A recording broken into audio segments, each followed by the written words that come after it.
So again, thank you everyone for coming. Again, my name is Chad Shusky, Senior Vice President here at the Washington, D.C. Economic Partnership. Do a lot of the research work here, along with some other staff, but I also do site location assistance. It's a free service we offer to businesses looking for space. I do want to clarify, though, we do not get into the negotiations, so that's why we have brokers like Ezra to do that sort of work. We're more just trying to help guide people, try to help find either the correct neighborhood or the correct locations that you should consider, and then again, pass you off onto the brokerage community who can really help you do the negotiations with the landlord. And we also offer space finding tours. We have one coming up in January. We take a coach chartered bus tour of the various neighborhoods throughout the city to showcase kind of the new businesses and the emerging quarters of the city, new opportunities for investment. So before we begin, I have a couple questions for the audience just to get a sense of who's here. If you could raise your hand if you are currently working in a co-working space or shared space. Okay, a few, great. And keep your hand up if you're considering leaving that and looking for your own office space. Okay.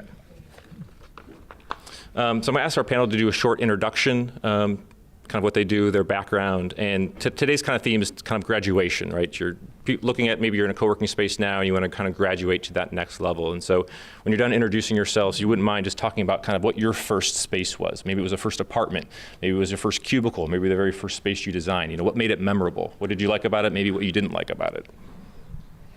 Great, thank you, Chad. Hello, thanks for having me. I'm Gavin Daniels, principal and founder of Wingate Hughes Architects. We're an 18-person strong boutique architecture firm founded here in D.C. We're just finishing up our 6th year in D.C. And we focus on a mantra of relationship-driven design. And I've been fortunate enough to work with some of the brightest minds in our city and some of the greatest people we've ever gotten to know in our lives, and that's our clients. And had a lot of fun doing it. We're looking forward to talking more about that tonight with you guys. And I'll say our first office years ago was in my business partner, top floor of his townhouse. And it was maybe 100 square feet. But before we moved, we had 3 people sitting on top of each other. Some days we had 4 or 5 in there. And it was tight, but it made us appreciate where we're going and how to spend every dollar very carefully, which affects most of our clients as well. So thank you. Thanks. Hey guys, my name is Leslie Albrecht and I'm the Director of Operations at Social Driver. We are a full-service digital marketing agency located here in DC. We provide social media services, design, and website development. We have grown from a 2-person team to now a 30-person team here in the DC area. Our first office was in DuPont Circle in a basement.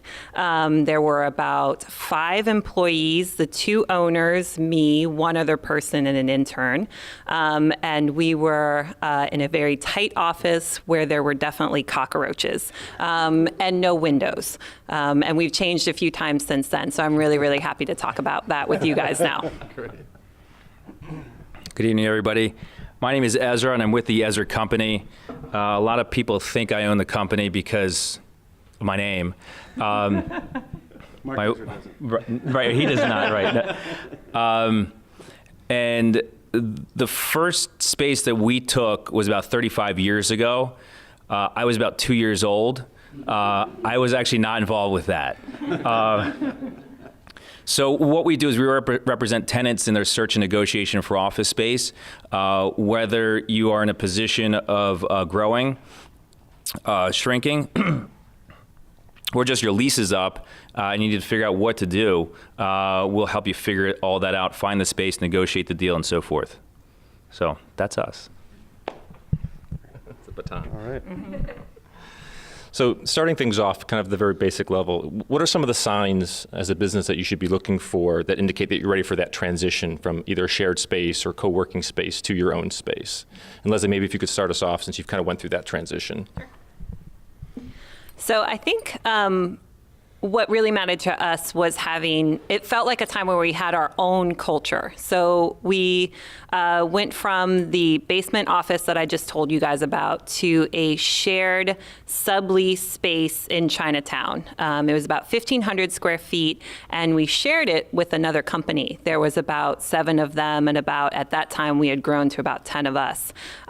We had basically almost no culture of our own. We had to ask their permission to hang pictures on the wall. We had to ask their permission to play music in the office, which they actually didn't want us to do. So we kind of lost that battle. But they had to do the same thing. They had to ask our permission as well because it was a shared space.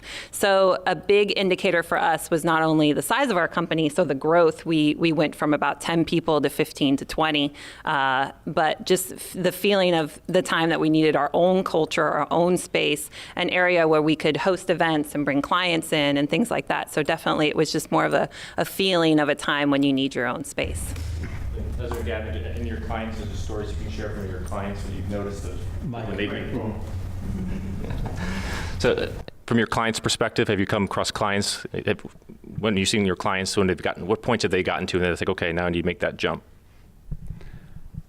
We've seen them get to that point in a lot of different ways. I think one of them especially is what you're talking about with the culture and finding that place that can be their own. It's also about space and being effective and being productive in a space. And when you reach a point where everybody's on top of each other, you can't get something done, you can't work effectively, then you're starting to shut down profitability, you're starting to shut down growth. You have to really key in on those types of things. You can save so much money to some point, and then you start to see no more return on that. And once you really start to talk with folks like Ezra or myself and understand how much you might be investing in real estate at the early stages, you need to start exploring those types of options and what they could be, and realize that compared to your staff and what that costs, the real estate option can sometimes be so much lower than people realize. And when you have a space that's designed by Wingate Hughes, if you grow too fast, it doesn't matter. You can just sublet it because everybody wants to be in it. So it's going to be great. Did you want me to add on to that, or I mean, I would echo the comment that it's about culture for sure. There's a lot to be said for co-working, and I'm a huge proponent of it, especially when you are in the early stages of growing your organization. It's hard to envision where the company is going to be in a few months, or even within the next 12 months. And that flexibility is really very, very important. And co-working or shared subleasing are great solutions. And I would strongly, strongly encourage people that are thinking about this kind of thing to look hard at that.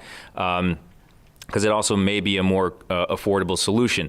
At a certain point, you're going to reach, you're going to feel that the uncertainty it goes away, and you know the direction that you're headed. That's one situation where you might decide that you'd like to go and how to get your own office space.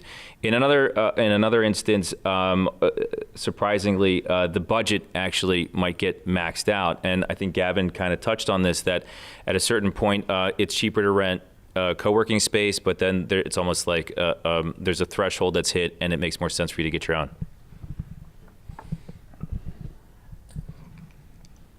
So I'm a startup company, maybe I'm in a co-working space, and I realize, hey, I now need to move, I've expanded now. So is there a kind of a baseline process? Is there kind of what are the next steps that I should be thinking of as a company? And maybe Ezra, you could start us off since you're on the real estate side.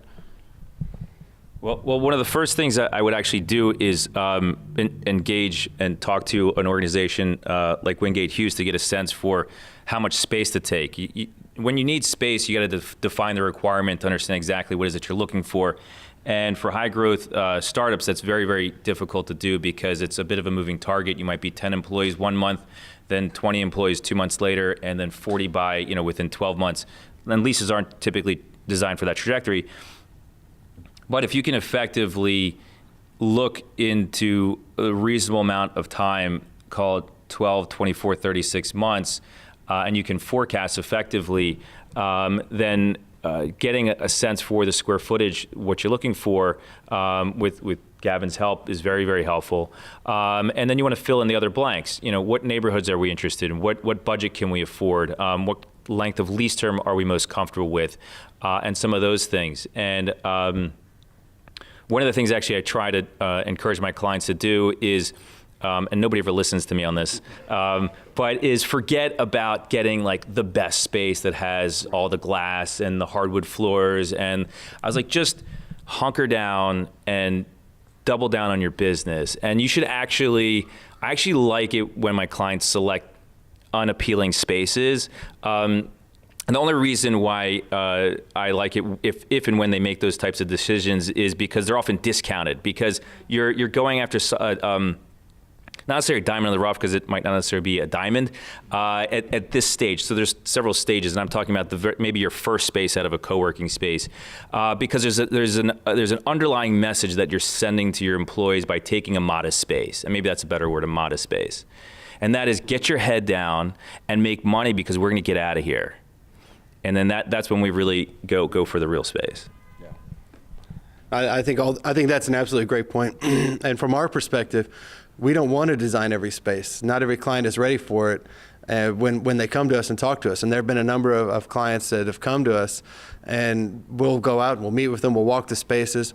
And you're absolutely right, it's that modest space. I'm coming out of a co-working, I'm coming out of my basement, I just need more room. Well, this isn't the time to build the palace. This isn't the time to build the world headquarters that everybody needs to go to. Because if you broke it down and said how many people are coming to your office every day that you need to show off to or you need to have that thing for, well, not a lot. What gets people here? What gets them excited? Well, they're excited about building a company. They're excited about our mission, excited about what we're doing. Okay, do they give a shit about a slide from the first to second floor? Oh, no, not really. Okay, then let's find a space that just works, that really makes sense for them. And if you don't need us right now, that's fine. We're in this for the long haul. So are you guiding them to existing space in like the CBD or emerging neighborhoods? All over the place. It can be all over the place. They can go to spaces that are sublets that'll give them a shorter term. They can move in without needing a lot of tenant improvement dollars. So that's a great option.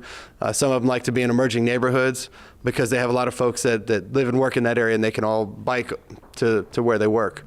And most of them I found will go just about anywhere. They just want to find the right place for them. And there's any number of different factors changing sometimes day to day on which one's the right one for them. Mm-hmm. Do you want anything? Is there a trend between a row house?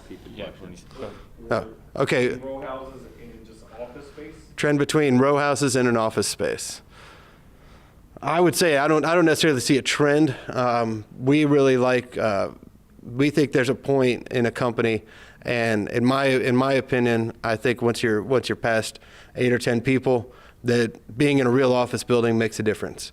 Having a landlord that's going to take care of it at like a commercial office building. Could be a row house that's been converted into one. But there's a point when you need to run your business, you need to do your work, not focus on taking out the trash and making sure the cleaners are coming in. You need a landlord that's going to take care of that stuff for you. So that'd be my recommendation on that. OMG, I can't agree more, because we've had those conversations and those thoughts, right? We looked at these amazing industrial spaces that were super cool, right? But I can't imagine me out there in February at 5:30 in the morning shoveling the snow because I forgot to hire a snow shoveler to, Right. get there because it's the first snowstorm of the year. So in college, you didn't care as much. You could live with your roommates, and that didn't matter. But not at work now. when you have 10 people now that you have to be responsible for, and you have to make sure that they can get into the building, there's definitely a difference between the townhouse and the Class A or Class B building, and then the co-working space too, where they have all that handled. So can't agree with that one more. And just to offer a slightly different perspective, this is more from a kind of retail restaurant perspective, but I remember years ago, owner of Raise the Steaks gave a kind of a presentation and mentioned that, his first space, his advice was don't make that your best space, because you're going to make so many mistakes with that first space that you want to kind of go with. So they've been saying budget-minded so that you can learn from those mistakes. So your second or third space, that's where you can really kind of build out and get your full vision. So keeping on kind of with the real estate theme, what are the 3 or 5 questions that you would ask any startup that's set on securing their own space? So Gavin, I'm going to ask you to go first, and maybe from perspective from a design, maybe it's about privacy or public meeting space. I would ask them to really analyze what they do every day. What is it you do here? Are you in meetings? Are you working? Are you talking on the phone? Are you printing? Really get an analysis for each person on what they do. Then have them look at their growth patterns. And even if it's just been a year and a half, 2 years, they can look month by month and see the percentages of the growth and try to decide if those are the right numbers for you. And if those numbers are really going to tell you something about how you're going to grow. And then the other one is focus on, when you're talking to someone like me, not on what your space should be or what it should look like, but on how it should function and what it should do for you. And let us help you come up with solutions about conference rooms, about offices, about open office. And I would ask that they would remove the preconceived ideas that it should be this or should be that, because that's what I've heard. Focus on what you need it to do and how your company works. And like you were saying, the office culture. What is that? How does it feel? What do you want someone to think when they come into your space? Do you want to show off the space to people? Is it a space to show off internally and keep people motivated? Those are all the types of things that we want all of our clients to be thinking of right from the get-go. And from a broker's perspective, what are kind of the main three or five questions that you always ask your clients? I always, there's an author by the name of Simon Sinek, and he said before you ever take on any venture, you should always ask yourself why. Start with why. And I think it's a great question. So I ask that question a lot, and it uncovers a lot of information. So for example, we want office space, right? Very basic. And I'll just say, well, why? What's going on with that? We like to be located in this neighborhood. Well, why? What's important to you about that neighborhood? We want to sign XYZ type of length term. And I'll ask, why again? And everybody's going to have different answers, and I never tried to assume that I know what the answer is going to be, because even if it's a high growth company, and the industry is the same, the vision might be different, and the answers to the questions will be different. I was involved in building a real estate services business in Moscow, Russia. And we went No way. It was over a 20-year period. We went from an apartment to 550 people. And I think, what are you doing in the space is the great question. You have real estate services, you have kind of two types of people. You got brokers, and you really don't want brokers to be comfortable sitting behind their desk. But on the other hand, you have the research guys and the valuation guys, and if they're miserable sitting behind their desks, then their product is really going to suffer. So absolutely agree with the idea that you don't want to spoil people by giving them great space. But if you're going to have people sitting behind their desk all day long trying to do good writing, you really got to make it pleasant for them to be there somehow. Right. I can respond to that. So the question I was responding to is I was assuming that I was speaking to a high growth type audience. And so where you might start off taking short-term leases, and then you would graduate into a better, more efficient space that is suited for your culture. So in terms of the growth stage of a company, your needs will evolve, and ideally and hopefully also your business grows and the income stabilizes such that you can dream and get the space that you really want. So I don't encourage people just to get down dirty space if they need it or they can't afford it, because you're right, there is absolutely a downside, and that is that it's not necessarily designed most efficiently. And in the less than optimal type solution in terms of layout and look and feel, I wouldn't recommend doing it for an extended period of time. It might be something that you do for a year or two, but once you start to stabilize, you should absolutely consider if it's at all beneficial for you to sign a long-term lease that's designed to truly meet your needs.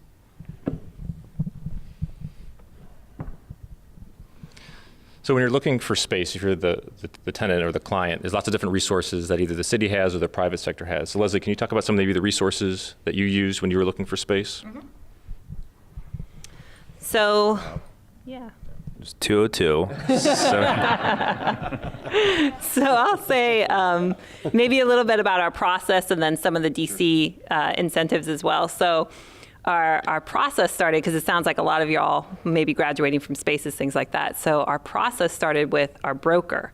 We looked to other business owners, and we got referrals, and we went through, I don't know if you know this, but we went through an interview process like we were hiring another staff person. So we did phone interviews, then we did an in-person interview, then we did sometimes a second in-person interview. So we really treated our broker like another staff person, because you're a big part of our company and a part of our family now. Still waiting for the health benefits. So, I mean, in terms of just like process and how that all came about, so that started, and really finding the right broker who had your culture and your goals in mind, things like that.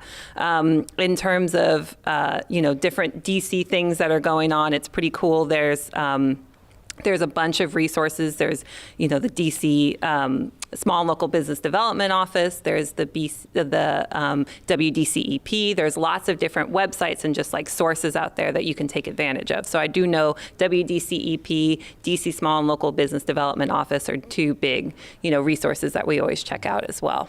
Great. And so I want to briefly mention some of the incentives, just so people are aware that DC has several incentives, for some for tech companies and some just for regular companies. So DC does have the DC Tech incentives. Those are available. If you qualify as what they call a qualified high-tech company, you get benefits for those. There's also the DC Great Streets program. So if you're locating a business along one of the Great Streets corridors, you can apply for up to, this year was $50,000. It's a reimbursable loan, reimbursable grant, excuse me. And you can mostly use it for capital costs. However, this year they made a change, so you can actually use it for soft costs now. So if you're a business that needed a new website, you could actually use half of that money for a new website or other kind of marketing materials. But there's also the CBE program, which you mentioned, Leslie. If you could go a little more in detail on why you chose to go after that certification and how that certification went. Yeah. So the DC Small and Local Business Development Office has a program called the CBE program, which means that you're a certified DC enterprise. And basically, just so you know some of the qualifications of that, I'm not a DC Small and Local Business Development employee, but off the top of my head, it's basically, your business has to be in DC, your owners have to be in DC, things like that. And once you go through a pretty good registration process, you then get on a list, and then you're on a listserv and in a supplier portal, so that way DC will reach out to you for certain businesses or for certain employment opportunities, things like that. And this could be anywhere from tech jobs to marketing to construction to lighting to anything like that. So we went through the process right when we got, definitely since we've been in DC, we've been a DC CBE for a couple years now. Another one that you can take advantage of too, this isn't DC, but it's federal, it's Hub Zone. And there are quite a few locations in DC that are Hub Zone as well.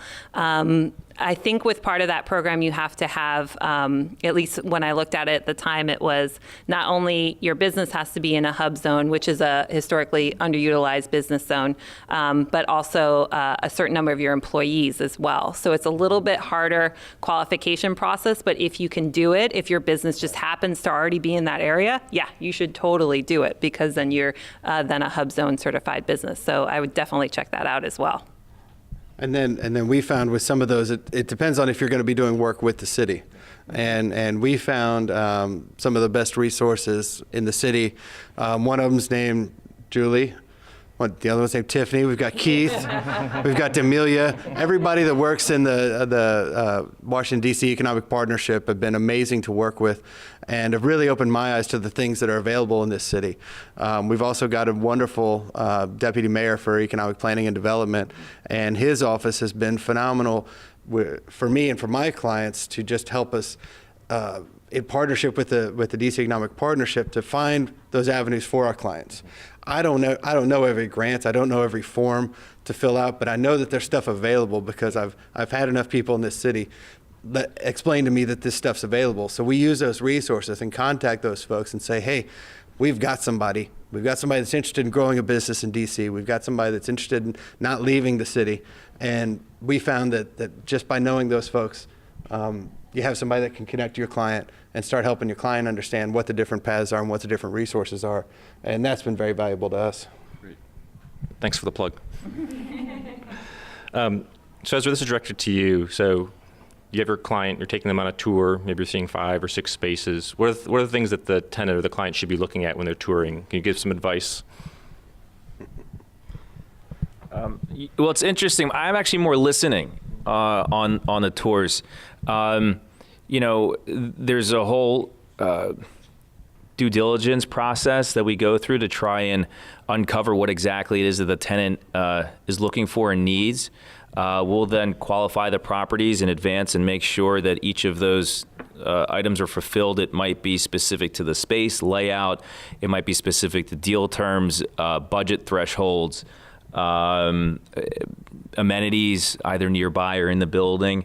And then when we go on the tour, and then if we're touring, we would have pre-qualified those properties so that everybody's time is being used appropriately.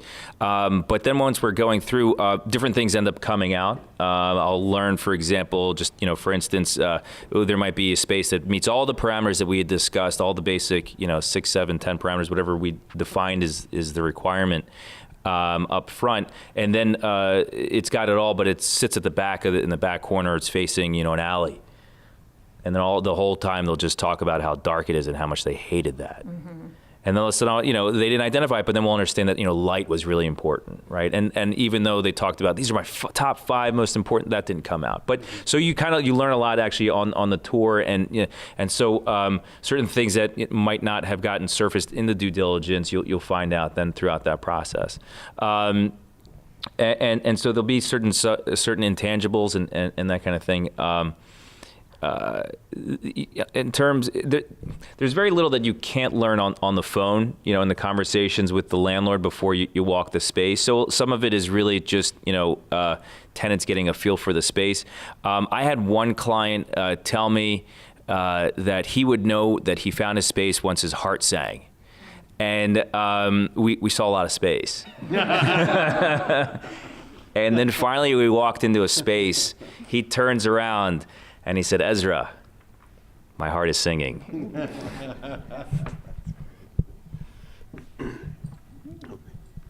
So Leslie, can you share some of your experience in kind of going through the touring process and maybe things that you all picked up that until you didn't notice until you actually saw the space? Yeah. So I talked a little bit about my process earlier with selecting a broker. After you select a broker, you talk about your goals and you put kind of your bucket list together, things like that. Then you start touring. And just in terms of timeline, I think just from selecting the broker to then finally getting into the space, I think it was about a year. I think you do need about a year of planning. We know that now going into, if we need to start looking into our next lease, it's on our timeline already for a year and a half in advance, because the last time took a year. So now we're planning a year and a half just to be safe. And because we'll be in a different size avenue at that time. So yes, when we were touring spaces, we definitely had a bucket list. Natural light was the top one, I think, on our list as well. But definitely being in the spaces is the most important thing. Pictures don't do justice. Videos don't do justice. You do have to just get out on the ground and go ahead and tour. And some of it from our perspective, when you're coming from a basement, any place has great natural light. Yeah. And so then you get spoiled and say, well, does this have enough natural light? Well, it's all more than you had. We also find we have a shared client in common that looked for a lot of space, and they needed the building to be dog friendly. And you have to bring that type of stuff up, because though landlords more and more are trending that way, you have to make sure that those types of things that you think, well, of course everyone will allow my dog in. Well, maybe not. And then also things like bike storage. And can you bring your bike into the building? Can you bring it in through the main lobby, or do you have to go through a garage? Does it have a garage? What is my path to work like? What is it from the bus stop, from the metro stop, into the building? And we encourage people when they're touring a building, you touched on this second ago earlier about the amenities. Walk around the building, walk around the block. If you start zeroing it into 1 or 2, 3 buildings, spend some time in that neighborhood. Stand on the corner at lunchtime and see who's there and see how it feels to you, because that's, the heart singing and all that kind of stuff. It can sound silly, but some of it's really true. You're going to spend some time there. You want to go to work every day and feel something good. So it's important. Keith? I was just going to comment, even in our space, so we have incredible natural light, but it can be a detriment in the workspace.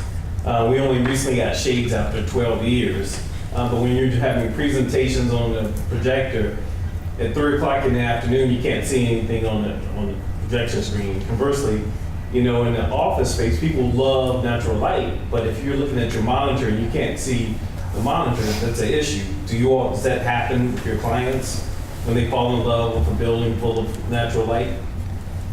So the question is, how do you handle natural light in terms of it lights up a space great, people love it, but it can affect productivity? Because it can be expensive also for shading. It can be expensive to put in shade. Everybody has many blinds in buildings. And really you just have to look at it. I have my desk right by the window of our office, and there's an hour a day where I have to close the blinds, and I just do. After that, the sun moves. The best thing about natural light is that it's always moving. And so it's going to shift away. So you're going to really learn how your space gets that natural light in. If you have north-facing windows, you know you're not going to get as much direct sunlight unless it's early in the morning or late in the afternoon. If you have southern-facing windows, you may want to have an aisleway on the window line and set your desk back from it so you're not getting those direct sunlights and sunlight rays just kind of knocking on your monitors. And then you're going to look at if you want to set a monitor parallel to the window line or perpendicular to it. And some of that is just feeling out the space. Some of that is what we encourage our clients to do is, as we're designing the space, as we're doing the floor plans, walk the space with us. Understand what it's like. Let's walk it at noon, at high sun, when the sun's really coming in there, so everybody has a good feel for what it's going to be like.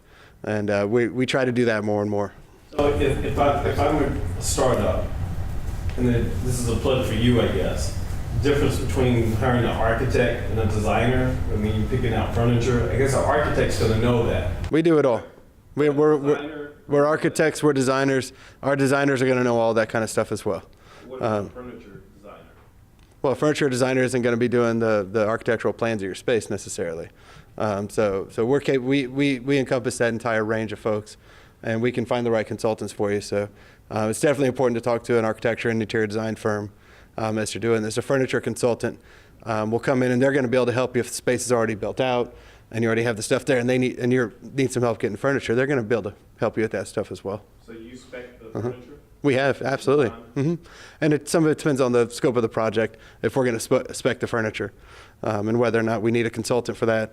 If we're talking 50,000 feet, and the schedule of the project dictates such that we might bring in a consultant, it'd make more sense for our client to have somebody that does that every day rather than our firm do it.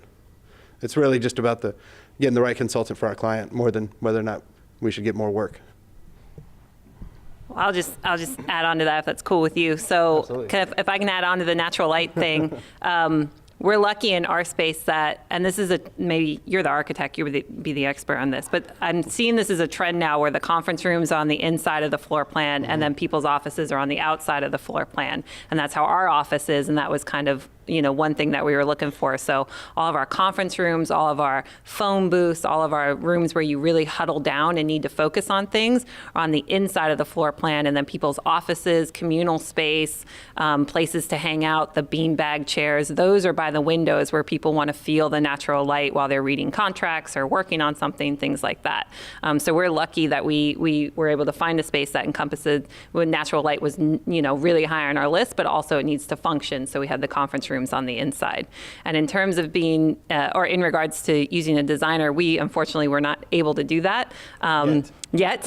So when we're lucky enough to do that, before we were able to do it, it was Home Goods, and it was IKEA, and it was Overstock.com, and it's me and my partner working on it and making the trips and all that kind of good stuff. So Home Goods, as a plug for Home Goods. Well, and I think that's really important to do that when you're first starting. Yeah. Furnish your space, find the furniture that you're going to use, understand what it really means to put a space together, because as you grow and as your company grows, you're going to appreciate that more and more as you're able to design a space. And I wouldn't say you're lucky you found a space that had that configuration. You had Ezra. That's he knew what you were looking for. He actually does listen a lot, and so I think that's definitely a benefit to having an expert like that that's going to walk you through the space and know what you're looking for. So sorry, question? Gavin, you mentioned really quickly about path to work as something that you would want to consider as you're thinking about space. I'm curious what you would say to a startup who maybe isn't big enough to really warrant a space, but is on the path towards growth, and is thinking about, do I invest more in space right now, or do I invest maybe in this growth period in employees who want to telework and just use the space as a meeting space? Is that the question? So the question is really about answering the internal question for yourself, the internal debate of, do I want to invest in more space, or do I want to perhaps have smaller amount of space but have my folks telework? Is that correct? Yeah. For our part, our company couldn't work if everybody did telecommuting. Our office is better when we're together. We get something every day from being together. It's an important part of our culture that for everybody we hire, we are better for having them in the office, and they are better for being around us in the office. That's our culture, and that's how we work. We find that as early startups in that early growth stage, you need to know what everybody's like and how they work and what they're doing. If you're dealing with out-of-state salespeople, once they understand the company mantra, that's a different type of thing. But if you're all building a project together, working on a thing together, a conference call can't really convey that. When you high five, when you win a new job, is a lot different than just, saying goodbye on a phone together. So I would stress that. I'd also say that when you're doing that, you can put 6 people in a conference room and have them work there all day and have just one little breakout space. So you can really get a lot more people in there.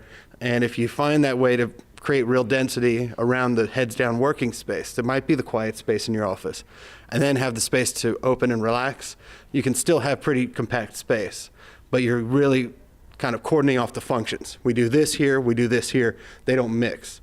And when you kind of set that type of a layout for yourself, that gives everybody some expectations of how to use the space and helps them understand the space. So maybe they're going to feel like it's a little better, and you're not having to buy larger amounts of space, that you can still cram each other in because you're still in that early mode. Does that help?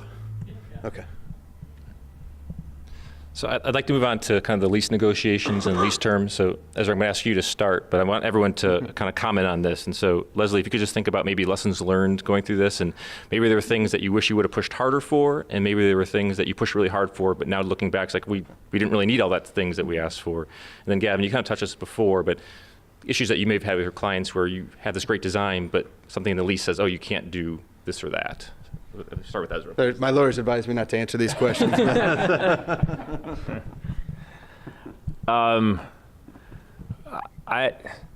Something cannot be negotiated in a lease. I'm not familiar with that term. So we're a tenant rep shop, and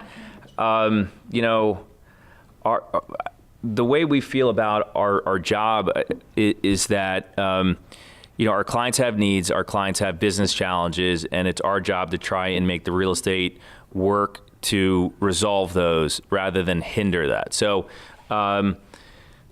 landlords are really sophisticated and good business people, and they're really wonderful to work with, and they're very good at advocating for themselves.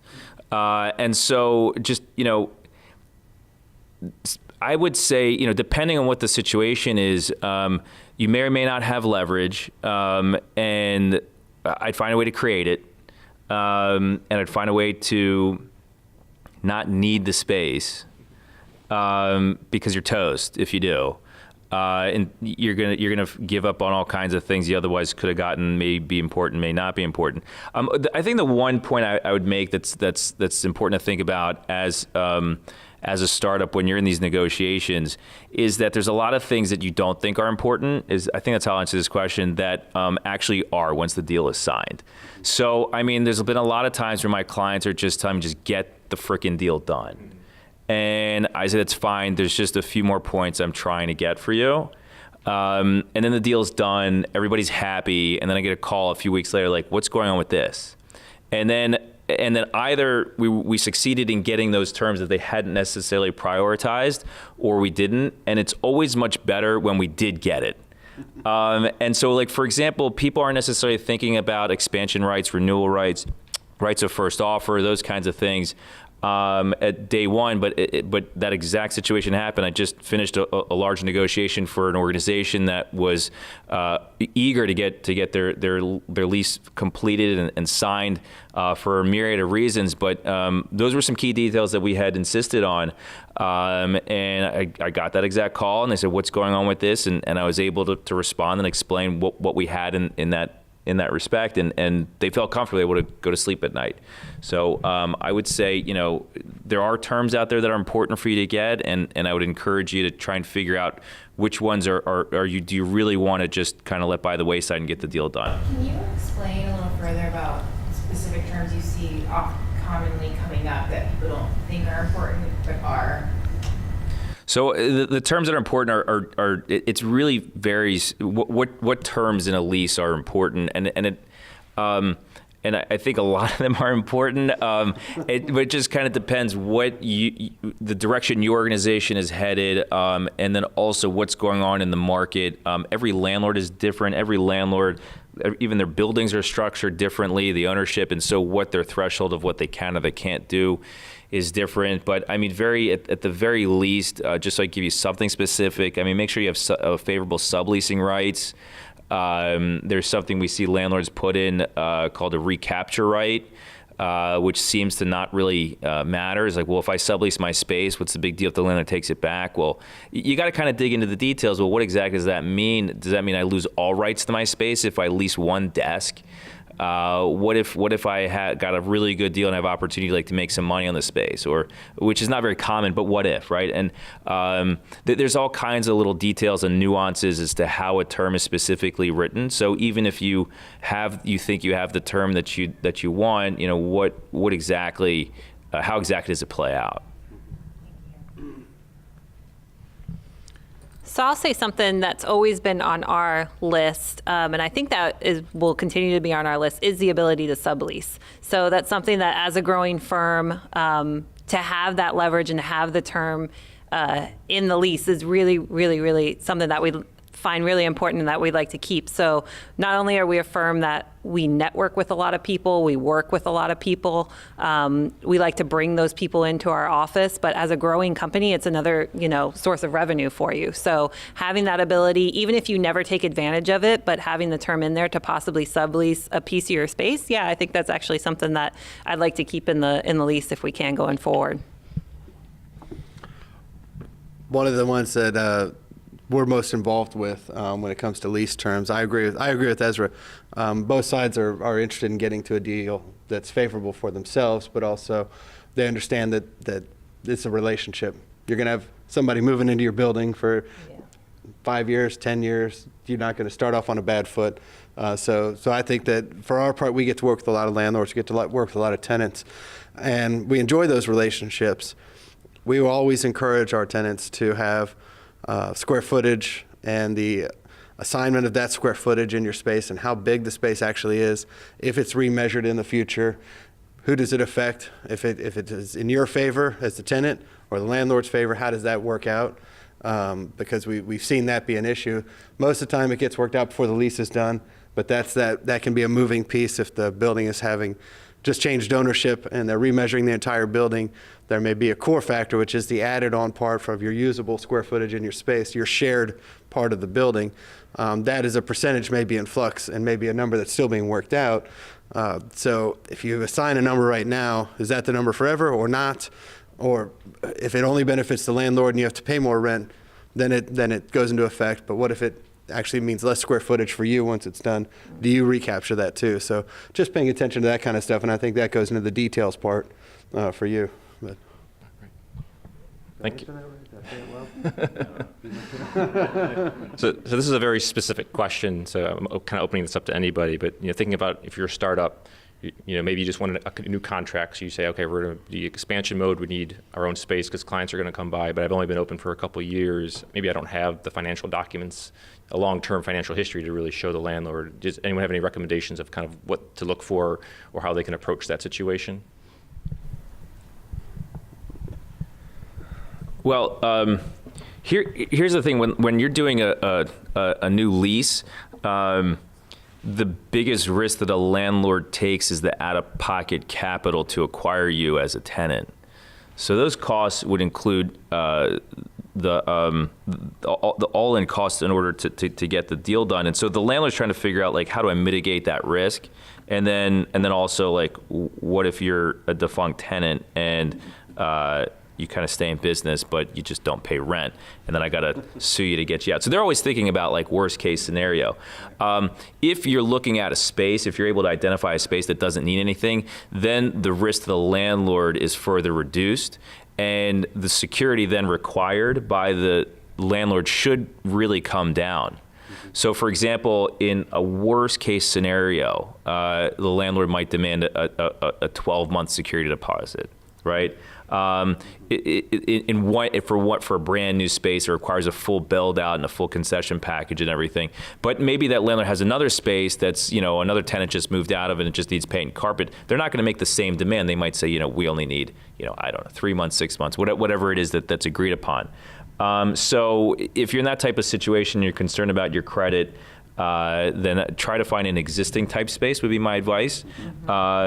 If that's not possible, there are ways to cut it. There are various security instruments, and there's also burn downs, and there's different ways to handle it. So if you're a startup and you're growing, you know, the thing that you can get a deal done. You can even get a deal done in a new space.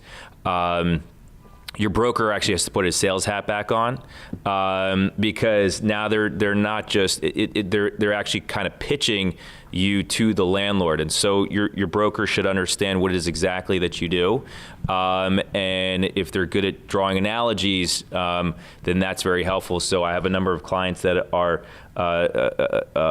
they make their income off the SaaS model, and I've likened their income stream to that of a rent roll of a landlord, and then all of a sudden it's like, okay, I understand, I get it now. And so if you're able to put things in their terms so that they can understand it, you're kind of playing that, acting as a bridge between these two organizations. So you're gonna find somebody. Your broker's gonna act as an advocate, sell your organization, sell your company to them, and also just kind of get creative in terms of finding something out there. But it is possible. For transparency, can you elaborate as far as how the broker gets paid, who pays the broker, and if you just go for that. Yeah, so how are brokers paid was essentially the question. Yeah, it's just all of a sudden a check just shows up. Who knows? the landlords pay the tenant's fee, so it's underwritten as part of the deal. That's how it's done. So essentially, again, transparency. The tenant is built into the tenant's expense. Yeah, that's correct. You're asking, is the fee built in the expense, right? The landlord pays for your fee, but ultimately the tenant is paying for it through the deal. That's correct. So you work for the landlord?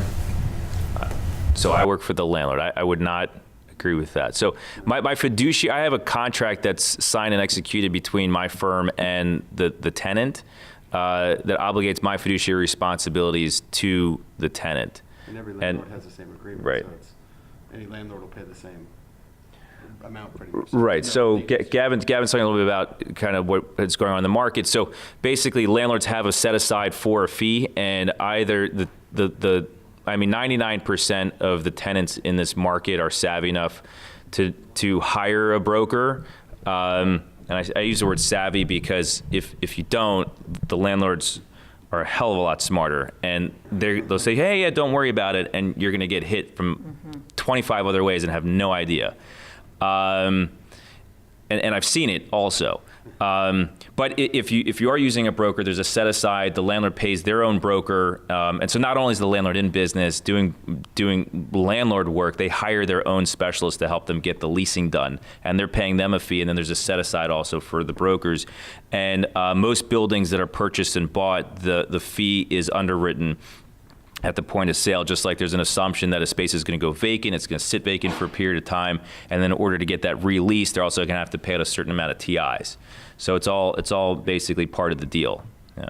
So a follow-up, yeah. Absolutely, yeah. Put me in the hot seat. So if I'm a startup and I try to find a brokerage firm to represent me, should I just go with the first one, or do you suggest an interview process of interviewing 3 or 4? I don't know if that's Social Driver or to you, either one of you. Yeah, I'm going to give that to Leslie to answer. Yes. Yeah, so I touched on the process earlier. Yeah, we interviewed brokers like we were hiring a staff person. But this is when you look for, because your broker is going to be your ally, you want to look for a broker that will grow with you. So is this someone that's going to be with us at the 7-person, the 15-person, the 25-person, the 50-person, the 150-person? Is this someone that wants to grow with us and, God forbid, hopefully not shrink with us? So that's something that is talked about during those interviews. If we need to shrink space, is this something that you're going to drop us on, or are you going to go with it? So, but also, is this a broker that supports co-working space? Things like that. Or maybe I'm not ready to lease my own space or to even own my own space yet. Do you advocate a co-working space? And that's the conversations you need to have. We're about a 5-person firm. Do we need our own space? Do we need to be in a townhouse, or do we need to be in the WeWork over at Shaw? Things like that. So definitely that process is hugely important. That's where you start off with. And I would just add on, there's a lot to think about in terms of picking a broker, and depending on who I'm pitching against, I'd give you different advice. So, that was a joke. If you don't mind, I'll just add again on the brokerage side. I think if you're a startup and you're a smaller company, you really want to go, you don't want to go to a CBRE that I worked for 20 years or a giant company that's interested in doing giant deals.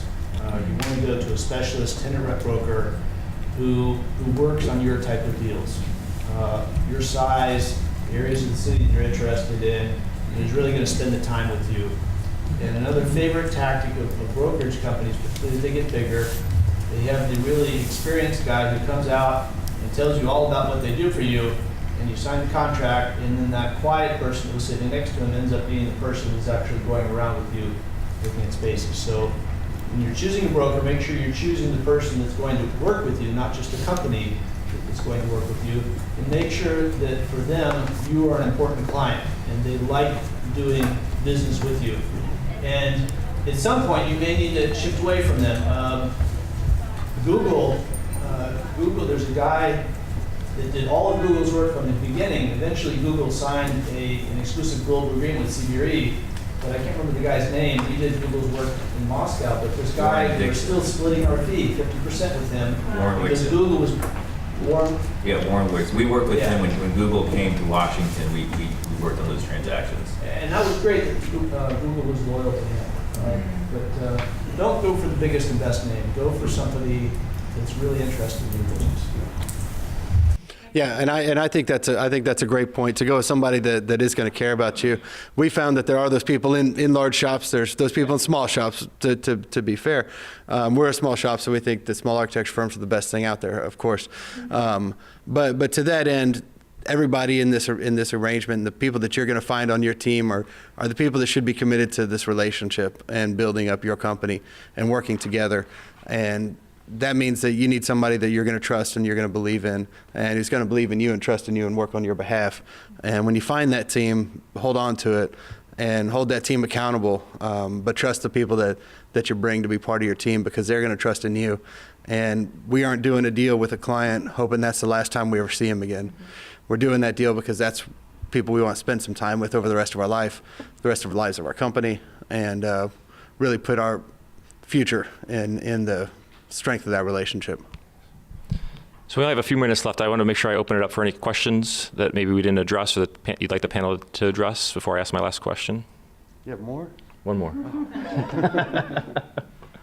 of my big curiosities is really coming down to office culture, and you guys have kind of touched on it a little bit, but I'd like to get a better understanding how space can help define office culture, and maybe Leslie, from your perspective, how you've seen this company grow in certain aspects, and how you've maybe seen the culture improve, expand, evolve with that growth as well. So we didn't. That was actually my last question. So.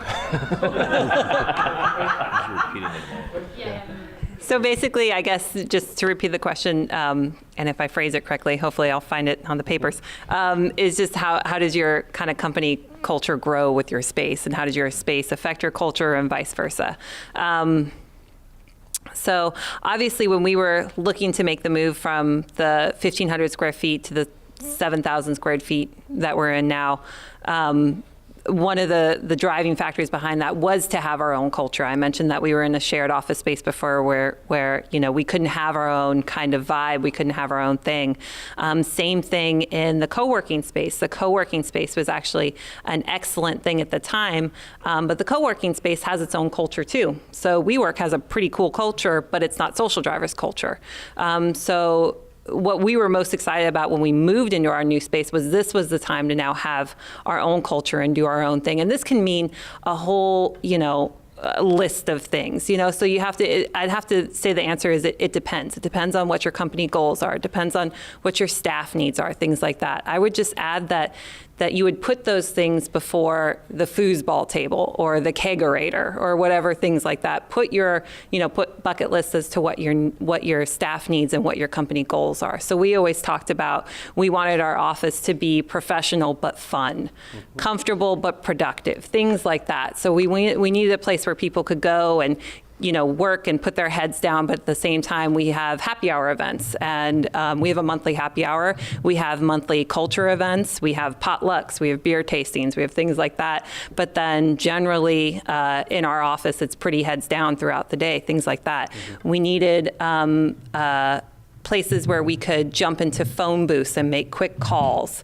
We needed places to have quick meetings, things like that. Our office culture was very much, we tend to have quick meetings, quick huddles, things like that. We have standing desks that are on wheels that roll around, so that way if we need to have like a quick conversation, a quick huddle, we can just wheel those tables around and have a quick huddle around this table, and then we use that same table later for the happy hour. So that's how like you can really see the marriage between design and culture, a place where you need to have those huddles, you need to jump into a phone booth, but at the same time host a happy hour later.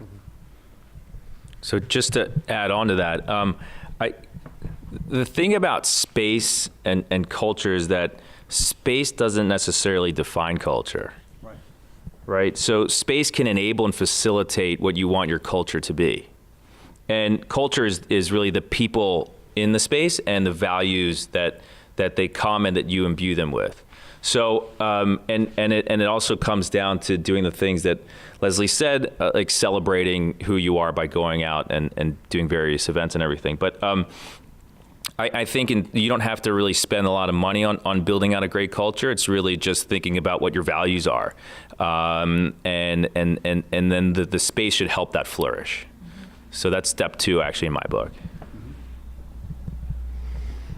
I think of 2 examples of about how the space can influence the culture of an office.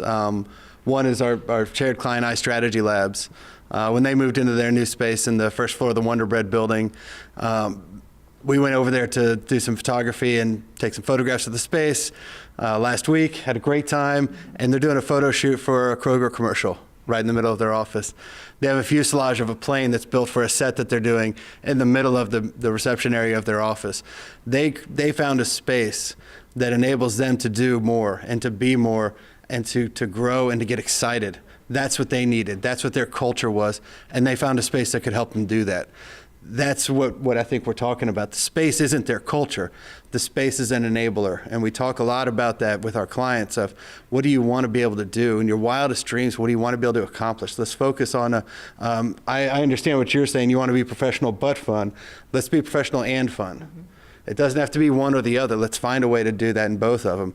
Another one of our clients out in Falls Church, Viget Labs, went to a space that was a circuitous, dark space they kind of took what as-is space they could find into 2 floors, open, 5,000 square foot on a floor, and they were really concerned about the disconnect between the staff. And it found that they're more connected than ever. They were able to put people together in a working area on one side. They have this interconnecting stair that's open to them. This was all built on a budget, but now that's the hub of the office. That's where everyone can come together. That fits their culture and the way that they work. And that interaction up and down and the way that people talk to each other and have meeting rooms that are assigned to each other that they never had before. You see people that you used to not see but once a week. You see them every day in the office now. And that's a part of their culture that's really important that we saw and that they saw and we were able to create within the space. So I think that those are really the types of things that we're looking for when we talk about office culture and how we can work on that. Well, if everyone could just join me in a round of applause thanking our panelists for their expert insight. So that wraps up our program tonight. So again, thank you all for coming and have a good evening.